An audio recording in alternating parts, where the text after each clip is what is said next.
Hello friends, আপনারা কেমন আছেন? আশা করি আপনারা সবাই ভালো আছেন, আমিও ভালো আছি। সেজন্যই আজকে আপনাদের একটা নতুন রেসিপি আমি উপহার দেব। আজকে আমার নতুন রেসিপি হচ্ছে, যারা ডায়েট করতে চাই, যারা সবসময় ডায়াবেটিস আছে, যারা অল্প খেতে চাই, তাদের জন্য। তারা হচ্ছে তারা খেলে এই সালাদটা খেলে আমার মনে হয় তাদের অনেক ভালো হবে, স্বাস্থ্যের জন্য অনেক ভালো হবে। সেটা হচ্ছে গ্রিক সালাদ। এই দেখেন, আমি গ্রিক সালাদটা আমি আজকে বানাবো, কিন্তু এই গ্রিক সালাদের ভিতরে অনেক পুষ্টিকর উপাদান আপনাদের এর ভিতরে দেওয়া আছে। এই সালাদটার ভিতরে আপনারা খেয়ে দেখবেন কেমন লাগে, বাসাতে, বাড়িতে, রেস্টুরেন্টে আপনারা ট্রাই করবেন আশা করি। চলুন দেখি এই গ্রিক সালাদটা কীভাবে বানাতে হয়, আমি দেখাই দেবো। হ্যাঁ, দেখেন বন্ধুরা, আমি এখানে গ্রিক সালাদ বানানোর জন্য শসা নিয়ে নিয়েছি। আমি শসাটা এখানে কাটবো। দেখেন, গ্রিক সালাদের জন্য কিভাবে শসা কাটতে হয় সেটা আমি আপনাদেরকে দেখিয়ে দিচ্ছি। যদি একটু বিচি বেশি থাকে শসার, আপনারা একটু একটু ছেটে দিবেন।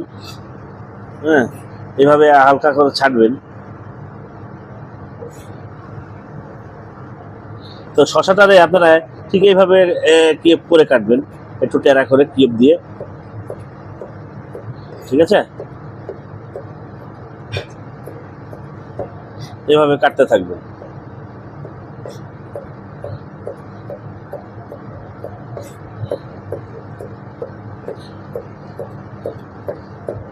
দেখেন, আমার এখানে একটা শসা কাটা হয়ে গেছে। আমি আমার একটা পাত্রে উঠিয়ে দিব।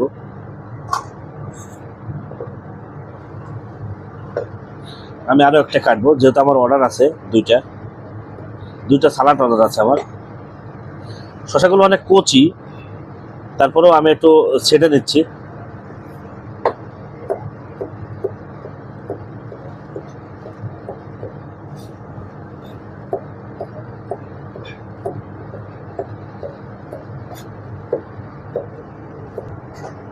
দেখেন বন্ধুরা, আমি এখন এই ক্যাপসিকাম কাটবো। এটা হলো ইয়েলো ক্যাপসিকাম। এটা কিভাবে কাটবেন, এটা ঠিক এভাবে ফেলে দেবেন।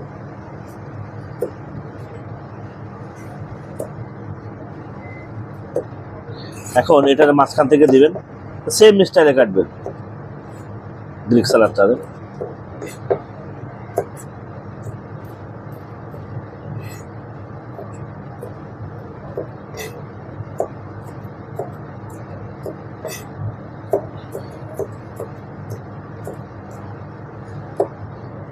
আমার ইয়েলো ক্যাপসিকাম কাটা শেষ।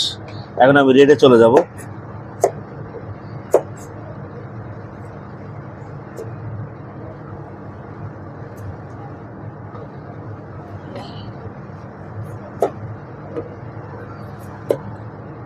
এটাও সেম ভাবে কাটবো।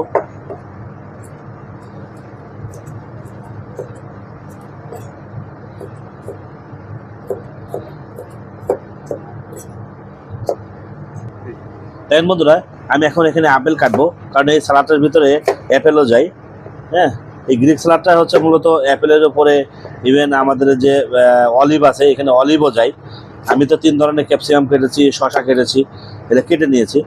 তো এখানে অ্যাপেলটাও এর ভিতরে যায়, কারণ এটা হলো অনেক সুস্বাদু। ইভেন যারা ডায়েট করতে চায় তাদের জন্য, যাদের ডায়াবেটিস আছে তাদের জন্য, তো সবাই খেতে পারে এটা।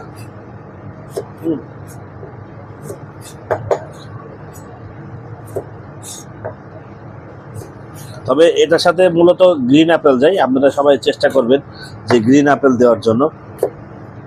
আপেলটা আপনারা এভাবেই কাটবেন, স্ট্রেটলি কিউব করে।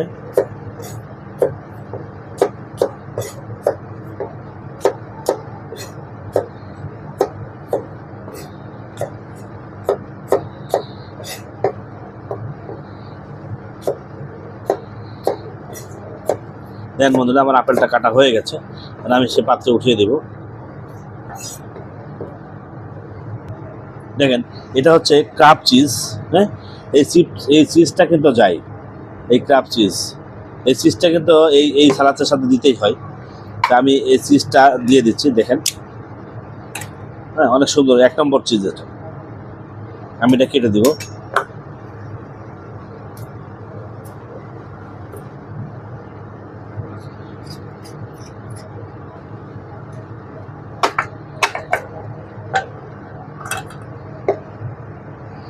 চিজটা আপনারা এভাবে কাটবেন, আগে স্লাইস করবেন।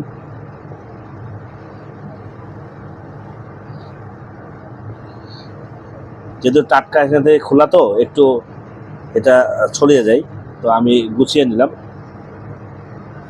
চিজটাকে কিন্তু আপনার ঠিক এভাবেই কাটবেন, এই গোল করে। হ্যাঁ, যেভাবে আমি অ্যাপেল কেটেছিলাম ঠিক এভাবে।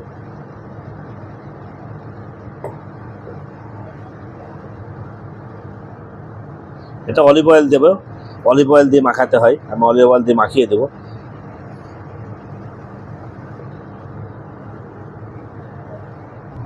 বন্ধুরা এখানে ব্ল্যাক অলিভ দিয়ে দিলাম আমি, কারণ এখানে ব্ল্যাক অলিভটা যাই। হ্যাঁ, আমি এখানে ব্ল্যাক অলিভ দিয়ে দিলাম। এখন আমি এখানে গ্রিন অলিভ দিয়ে দিব।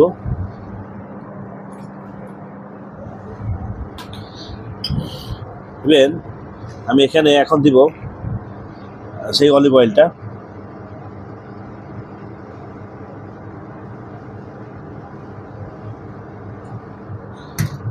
ইভেন আমি এখন দিব এখানে সুগার, এটা হলো আইস ব্লেন্ড সুগার পাউডারটা। হ্যাঁ, আইস ব্লেন্ড সুগার পাউডার, এটা দিয়ে মাখিয়ে দিব। দেখেন এটি গ্রিক সালাদ, এটা কিন্তু একবার সহজ জিনিস, এটা দিয়ে মাখাইতে হয়।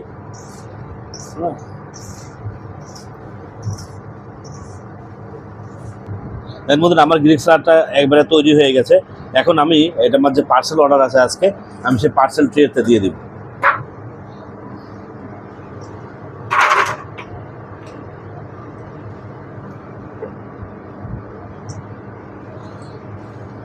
দেখতে পাচ্ছেন বন্ধুরা, আমি আমার পার্সেল ট্রেতে আমি দিয়ে দিয়েছি।